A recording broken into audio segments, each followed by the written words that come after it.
HOA Karen accused my daughter of vandalism, not knowing her son was caught on camera. Did you ever witness a full-grown adult accuse a child of a crime just to hide her own son's guilt? Because that's exactly what happened when Karen, the self-appointed tyrant of our HOA, stood on my front lawn, pointing her stubby, trembling finger at my 13-year-old daughter like she was a menace to society. I swear, if judgment had a face, it looked like hers. Angry, puffy, and smeared with discount lip liner that somehow made her sneer more venomous. "I saw your girl running from the sidewalk with spray cans," she barked, loud enough for the entire neighborhood to hear. "There's blue paint all over the community sign, and I'm reporting her to the HOA, to the police, to whoever listened." Her voice cracked like a whip, and my daughter, Emma, stood frozen beside me, her backpack sliding off one shoulder, eyes wide with disbelief. "Spray cans," I repeated, slowly blinking. "Karen, she just got off the school bus. She's been in choir rehearsal all afternoon. She still has glitter in her hair." Karen huffed, jowls jiggling, nostrils flaring. "Don't try to cover it up. These kids think they can get away with anything." But see, this wasn't just another Karen tantrum. This was war. And she had no idea. She just picked a fight with the wrong mom. Because I don't yell. I don't argue. I record. And just like that, I smiled. "Oh, you're sure it was Emma?" I asked sweetly. Karen scoffed. "Positive. My son even saw her do it." The twist? Her son Chase was the one with blue paint under his nails. And even better, our Ring camera had already sent a motion alert while we were still at school pickup. I excused myself without another word, stepped inside, and 5 minutes later I was back with a flash drive and a detective's comm. "You might want to see this before you embarrass yourself in front of the entire board," I said. She didn't take the flash drive, so I took it to the board instead. And that's where things got deliciously messy. See, Karen wasn't just any board member. She was HOA vice president. Self-installed, self-important, and self-destructing without even knowing it.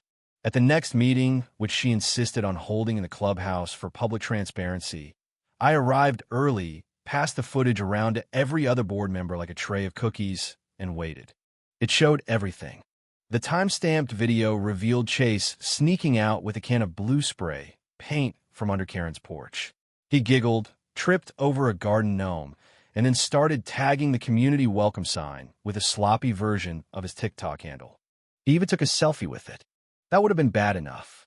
But he didn't stop there.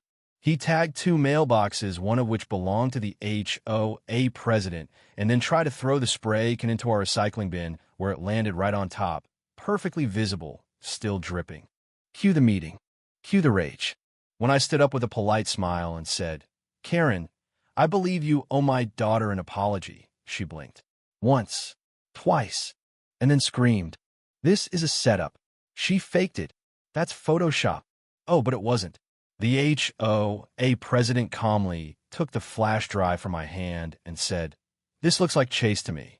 That's when Karen's face turned the exact shade of that spray, paint furious blue. She stomped out of the room shouting, "He's a good boy. You're all jealous. You hate us because we have a pool." Twist number 2? That pool was illegal. Turns out she never filed permits for the above-ground monstrosity that had been slowly sinking into her lawn all summer. HOA had warned her 3 times. But since she was the HOA, she ignored it. Guess what happened the next morning? An inspection, a fine, a demand to remove it. She refused. The HOA president called the city. The city called code enforcement. And code enforcement brought backup. Within 48 hours, her entire backyard was posted with violation notices, one of which was tied with blue ribbon. Coincidence? Maybe. But karma? Absolutely. Emma, meanwhile, got a handwritten apology from every board member except Karen, along with an invitation to join the neighborhood youth committee. We even hosted a chalk art contest the next weekend. Karen's house was the only one with a tarp over the front lawn, blocking view of the sign her son defaced. But the best part? Chase, the little vandal himself. He came to our door. Alone. No sunglasses. No smog green. He looked like a kid who just got grounded for eternity. Probably because he did. I just wanted to say sorry, he mumbled, holding out a tube of blue paint and a pack of wet wipes. For everything. I smiled, took the paint, and said, I'm proud of you. Because I am. Kids mess up. That's part of growing up. But Karen? She tried to destroy a child's reputation just to protect her pride. And when the HOA voted to remove her from the board publicly, unanimously, and permanently, she didn't even show up to the hearing. And as for me, I joined the board. First order of business? Motion to install more cameras and make HOA drama public record. Approved. Karen disappeared from neighborhood life like a ghost with a grudge. For weeks, her curtains stayed drawn. No morning walks. No yelling at joggers about noise violations. It was almost peaceful, except peace doesn't last long with people like her. Then one Saturday morning, we heard the shouting. Loud, desperate, and unmistakably her. I walked outside to see a city worker arguing with Karen at the edge of her property. She was holding a half-eaten bagel in one hand and a city citation in the other, flapping both like they were sacred scrolls. You can't do this. This is my land. I pay taxes, she shrieked. Ma'am, the worker said calmly, you built a shed over a public drainage easement. We've warned you twice. That structure is coming down. Oh boy. Now let me paint the scene clearer.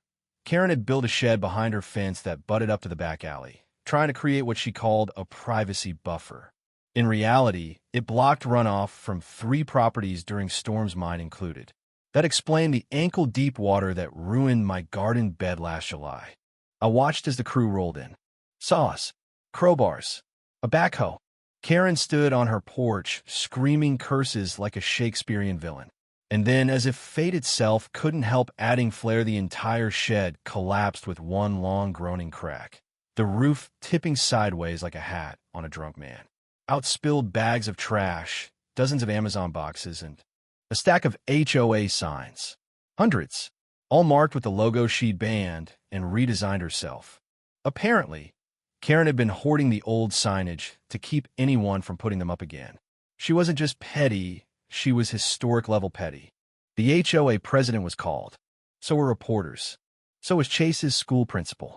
Because that same day, another twist dropped. Karen had filed a harassment report against Emma at her son's school. Backdated. Fabricated. But here's the kicker. The school's counselor had already investigated. They'd already interviewed Chase. And Chase, he told the truth. I made it up, he said. My mom told me to. That right there? That was the final straw. The school called Child Protective Services. The HOA filed for a restraining order barring Karen from contacting any board member or neighbor directly. And the city? They fined her nearly $15,000 for code violations, obstruction of storm drainage, and filing a false harassment report on a minor. But the part that broke my heart and healed it all at once? Emma, my little girl. She didn't gloat, didn't brag. She looked up at me that night, her voice soft, and asked, Mom, why did she hate me so much? I knelt beside her, brushing glitter from her cheek. Because you shine, sweetheart, I whispered, and some people can't stand the light. The next week, we planted sunflowers around the mailbox Chase had spray painted. Emma named each one after something she loved. Hope, music, justice. One was named Oops for the paint can. And every time I walk past those flowers, I smile. Because Karen may have accused the wrong girl, but the truth had roots. And those roots will bloom every year. So tell me this. When someone tries to bury your light just to protect their own shadow, do you let them? Or do you shine brighter? The end.